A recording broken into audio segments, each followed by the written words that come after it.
Hello everyone and welcome back to All About F1 with me, Steph. Today is my mid-season review and it's come quite late because the Belgian Grand Prix the weekend is starting this Friday, but no better time, let's get it out there. I'm going to be doing a rating of all of the drivers out of 10, and I'm also going to be talking about some key moments or things that I want to talk about that have happened at the beginning of the season. So without further ado, let's just get straight into it. First up, let's talk about sprint qualifying, and we had the first ever sprint qualifying at Silverstone this year, and I think it was quite well received. I really enjoyed it. The only problems I have is that it was quite samey. I think we got some really good overtaking moves. I know Fernando Alonso was doing a great job throughout that whole race and was probably my standout driver, but the strategies weren't very varied. So the overwhelming best strategy was definitely to be on the medium tyres throughout the entirety of the race. However, a couple of drivers went on the alternative strategy, which was the soft. It would have been nice to see a little bit more alternative strategy, so if they could potentially try that out in the future sprint races, if other teams, especially ones at the back, just try something different. You know, Williams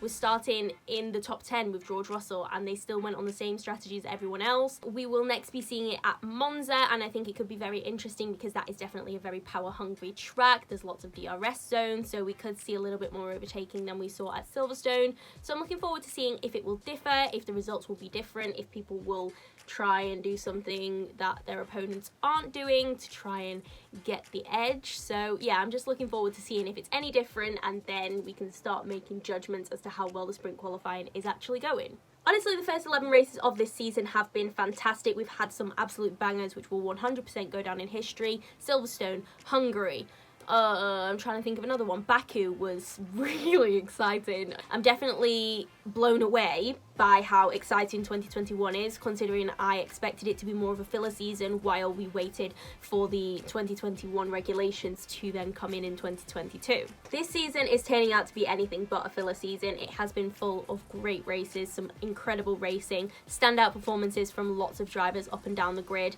and if the first 11 races were anything to go by, then the next 12 are going to be absolutely chaotic. Now, before we get into the driver ratings, I'm going to talk about the Constructors' Championship for now, because usually in the Constructors we have the top teams, the midfielders and the backmarkers, whereas this year it's a little bit different actually. We've got the top teams, which are Mercedes and Red Bull at the minute, and then we have the top midfielders, which are Ferrari and McLaren. We have the actual midfielders, which are Aston Martin, Alpine and AlphaTauri, basically all the A's.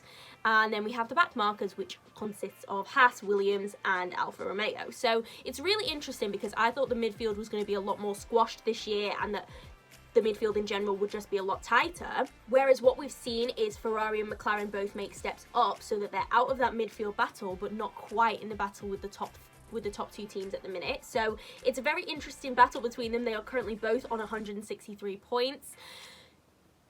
I have no idea how it's going to go at the end of the season. What I will say is Ferrari have the stronger driver lineup and McLaren have the stronger complete package. I'm really looking forward to seeing this battle continue to play out because I have had my eyes on this all season long and it's riveting, honestly. Speaking of the Constructors, the table currently looks like this, with Mercedes having actually jumped Red Bull and they are now back in a P1. Williams are an unexpected team. They are currently in P8, and I did predict Williams. I know that I predicted Williams to be P10 at the end of the season, but I'm really glad that they have managed to get points. I didn't think they would, but that's enough of the Constructors. I'm going to get on to the drivers now, and we're going to go in championship order, or reverse championship order. So we're going to start at the bottom with Nikita Mazepin, and I have rated him a 3 out of 10. He really did not start off the season very well. Lots of spinning, lots of mistakes, but I think he has got better. Unfortunately, he's so far off the pace of anyone else that you just really can't compare him, and I definitely think that he's taken up the spot of a driver that is definitely much more worthy of being in Formula One, or several drivers. In 19th, we have Mick Schumacher. He is doing a really great job for his rookie season, I think. There have been a lot of errors, but those errors are mostly in practice or qualifying, so it isn't as bad because it doesn't reflect on the race, but errors in qualifying are kind of hindering him because we know he got to Q2, I think, at the French Grand Prix, and it would have been great to see him actually driving Q2, even though there was little chance he would make it to Q3. However, he ended up crashing his car at the end of Q1, therefore wasn't able to do Q2, and we couldn't really see what he was capable of. But still, I know the performance is there. He's definitely got a lot more pace than Mazepin, and it is extracting the maximum out of that subpar Haas, shall we say. So I think Mick's doing a great job. I'm going with a 6 out of 10. Antonio Giovinazzi is in 18th, and I'm really disappointed with how his season is going.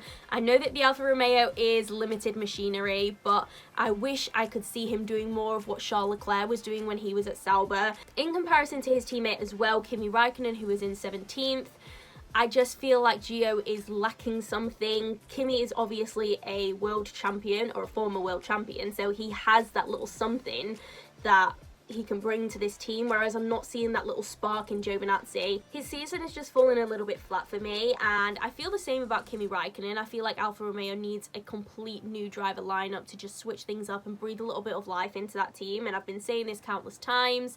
So talking about both of these drivers at the same time, I'm going to end up giving Giovinazzi a 4 out of 10, and I'm going to give Kimi a 5 out of 10, just because I think he has the slight edge on Gio right now.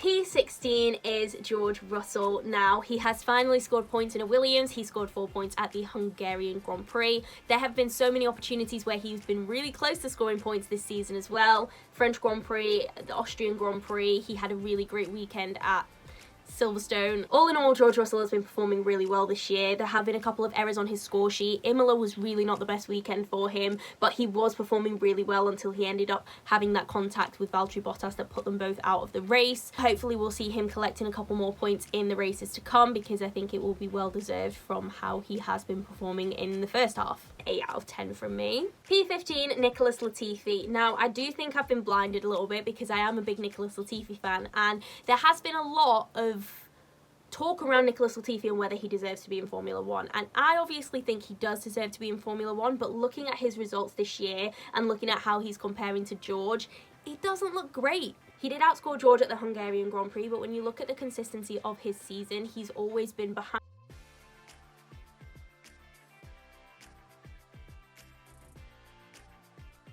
I do think that he has been making improvements, but he's just not getting the most out of the Williams in the same way that George is, and so I'm gonna have to just give him a 5 out of 10.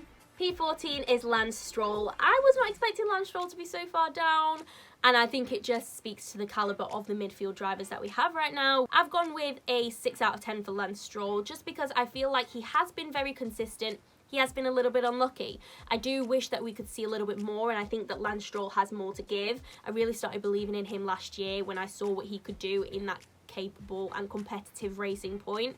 But this year, with the Aston not being as competitive, I'm seeing Lance Stroll struggle a little bit. He has still been consistent. He's been in the points very frequently, and I think he can do better going into the second half of the season. So I am expecting a little bit more from Lance. Yuki Tsunoda is down in P13. Obviously, he is a rookie, so I wasn't expecting him to have an amazing start to the season, but I have been a little bit disappointed because I think I had really high expectations for Yuki as he graduated from Formula 2. He's had a lot of errors, for example, crashing at Imola, crashing in qualifying in Baku. He has had some good performances that outweigh that as well. So Bahrain, the first race of the season, was fantastic for him. The Hungarian Grand Prix most recently was also a really good race for Yuki. I know he's capable, but unfortunately in comparison to Pierre Gasly right now, Yuki Tsunoda just isn't bringing it, and it's really unfortunate, but I know that he will be able to step it up. For now, his performances are just average for me, and I'm going to go with a 5 out of 10. P12, Sebastian Vettel. Now, I'm not sugarcoating this. Seb isn't having a great season. He's had some great results, but he's not having a good overall season.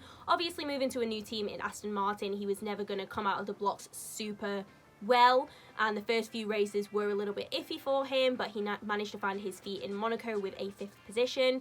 Then he got a 2nd in Baku, and then I think he got a 9th in France. However, those are the only points finishes he's had. In 11 races, 3 points finishes, and that just isn't doing it for me for a 4-time world champion. I know we have to give him time to adapt to a new car, but also everyone is at Daniel Ricciardo's throat for not being able to adapt to this McLaren. So if we can be at Daniel Ricciardo's throat, then we can also be at Sebastian Vettel's throat and expect more from him. He's had some great highs, especially, we haven't talked about the Hungarian Grand Prix disqualification. He did have a great race there and should have deserved that P2. The problem is there are a couple of highs in between a lot of lows, and Seb really needs to even that out if he wants to continue with a successful season, because right now all I'm seeing is a bunch of non-points finishes and a couple of points finishes, and that's not what I want, and I expect a little bit more from Seb as a four-time world champ. 6 out of 10. P11, Fernando Alonso. Well, hasn't this man completely surprised me, because I was not expecting him to be as good as he was. At the beginning of the season, it was looking a little bit shaky, and I was thinking, this was a bad idea, Fernando, you should have not come back. But once he got back into the swing of things, my God, he came alive. He's finishing the points for the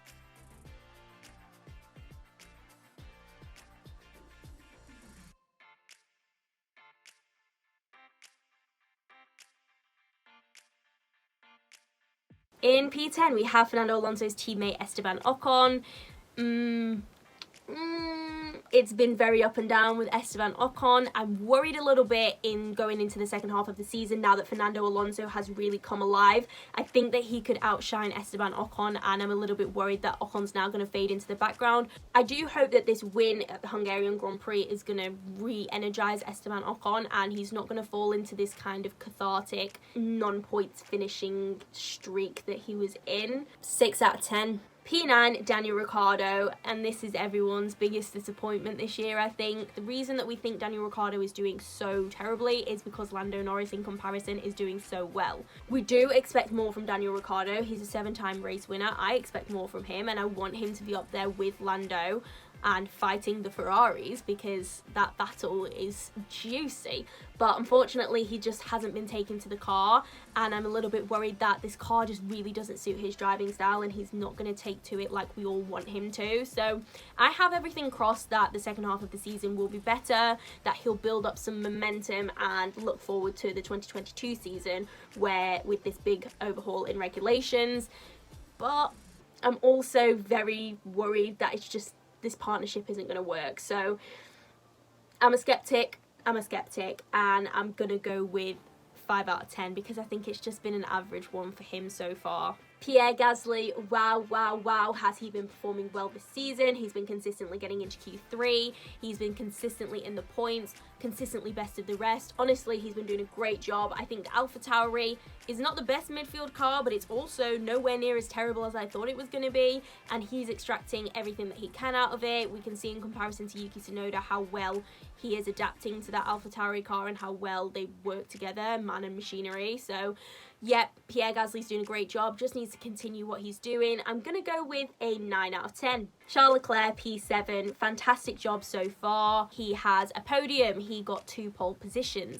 I think he's really dragging that Ferrari up. I'm actually going to talk about him with Carlos Sainz because Carlos Sainz is in P6. In comparison to Charles' 1 podium, Carlos has 2 podiums. But I think the Ferrari guys are very well matched. They're both performing exceptionally well this season. Carlos is the biggest surprise for me because I was not expecting him to jump into that Ferrari and so quickly be at the level of Charles. The both of them are just performing great. I don't think the Ferrari is a P3 car, but it's currently P3 in the Constructors. So the fact that both of those drivers are able to bring it up there, I think is great. I mean, it's maybe a P4, P5 car. The point is both of these drivers are doing top work. I think they're very evenly matched. 9 out of 10 for both of them. Fantastic job. P5, Sergio Perez, who is doing a good job, I think. He's doing better than we've seen with Pierre Gasly and Alex Albon. He has a race win. He has a podium already in this season, and it's only been 11 races. I think he could be capable of a little bit more, and Red Bull would definitely be expecting more. All in all, Checo just needs to be more consistently there, because this fight with Valtteri Bottas and Mercedes for the Constructors' Championship, it's really going to heat up in the second half of the season, and Checo does not want to be the weak link that costs Red Bull the Constructors' Championship. I'm going to give him a 6 out of 10 though, because I do think he's adapted to that Red Bull car and the Red Bull environment very well, and much better than we've seen drivers adapt to it in the last couple of years. P4, Valtteri Bottas. Okay, yeah, no, his season hasn't been going very well. He has been extremely unlucky, do not get me wrong. Imola was very unlucky for him, but before he crashed out, he was not really doing a great job anyway. Monaco could have been a really great result for him, and his tyre not coming off, that was also not his fault. Baku, unfortunately, he was unlucky during qualifying, which then hindered his race, but again in the race he just wasn't really making moves, so it's very difficult to say how Valtteri Bottas' season is going. Unfortunately, the Hungarian Grand Prix was a big black mark on his error sheet, because crashing out the Red Bulls and Lando Norris, 3 drivers whose race he ruined, and his own, so technically 4 drivers whose race got ruined as a result of Valtteri Bottas missing his braking point. Yeah, not great. I'm very torn because I feel like he has been very unlucky, but also he hasn't been performing that well either. So I'm going to go with a 4 out of 10, which is pretty low, but it's just because he's been performing subpar to me, and average is 5 out of 10. In third, we have Lando Norris. Wow, I was not expecting this kind of season from Lando. He's in his 3rd season of Formula 1 now, 3rd season with McLaren. He's had 3 podiums already in 11 races. Has been doing incredibly well, very, very consistently up there, fighting for pole position at some races. So Lando performing out of this world. I could not fault him. There is nothing he's doing wrong in his season right now. There's nothing more that he could be doing. So I'm going to go with a 10 out of 10. Wow. I just need him to be able to keep this up because he's carrying McLaren at the minute. I would like him to get an elusive 2nd place, considering all of his podiums so far have been 3rds. So an elusive 2nd place, or maybe even a race victory in the 2nd half of the season. Maybe I've just jinxed him. Oh god, forget I said that. In 2nd we have Max Verstappen, who's also going to get a 10 out of 10. I think the way he's been performing has been exceptional. He has really grown up. He's been very mature on track this season. He's been getting pole positions. He's been going from lights to flag in P1. I honestly think he's been driving fantastically. He's getting the most out of the Red Bull, which is very clearly the fastest car at the majority of the circuits this season. But he's definitely always there to get the most out of it, and he's not taking that car for granted. He's had 5 wins so far this season, definitely going to get more. I'm very excited to see how his title contending hopes are going to play out in the rest of the season with P1 contender Lewis Hamilton. I'm a little bit disappointed with how his season's gone so far. I do think he's been making some very silly mistakes. Baku is the one that sticks out to me the most. That could have been a very easy 25 points, potentially 26 points ahead of Max Verstappen. I just don't want him to continue making these mistakes because I would like to see him be able to capitalise when Max isn't there, and Max be able to capitalise when Lewis isn't there. But ideally, I would like to see both of them be there and having the hard racing with each other to continue seeing on track who is going to end up winning this title. I'm going to go with a 9 out of 10 for Lewis because it hasn't been perfect. Last season, the beginning of his season was absolutely fantastic. 2020 was just mwah for Lewis Hamilton. And unfortunately, 2021 hasn't really been like that. We've had slight errors, and if he can iron them out, which I'm sure he will be able to for the 2nd half of the season, because Lewis is great in the 2nd half of the season and really shines and really comes into his element. So Max needs to be prepared. Lewis also needs to be prepared for Max. I don't know. I'm just very excited to see how this is all going to play out. But those are my driver ratings. That's everything that I wanted to talk about in regards to the Constructors' Championship, in regards to Sprint Quali, in regards to the amazing races we've all had so far. I think as F1 fans, we can appreciate how competitive and exciting this season is. You guys let me know in the comments down below what you think. If you agree with my ratings, are they controversial? I don't know. Leave this video a like if you have not already, and subscribe down below if you have also not already. We've had a lot of new people here recently, so hello. That is the end of this video. Thank you guys so much for watching, and I will catch you in the next one. Bye!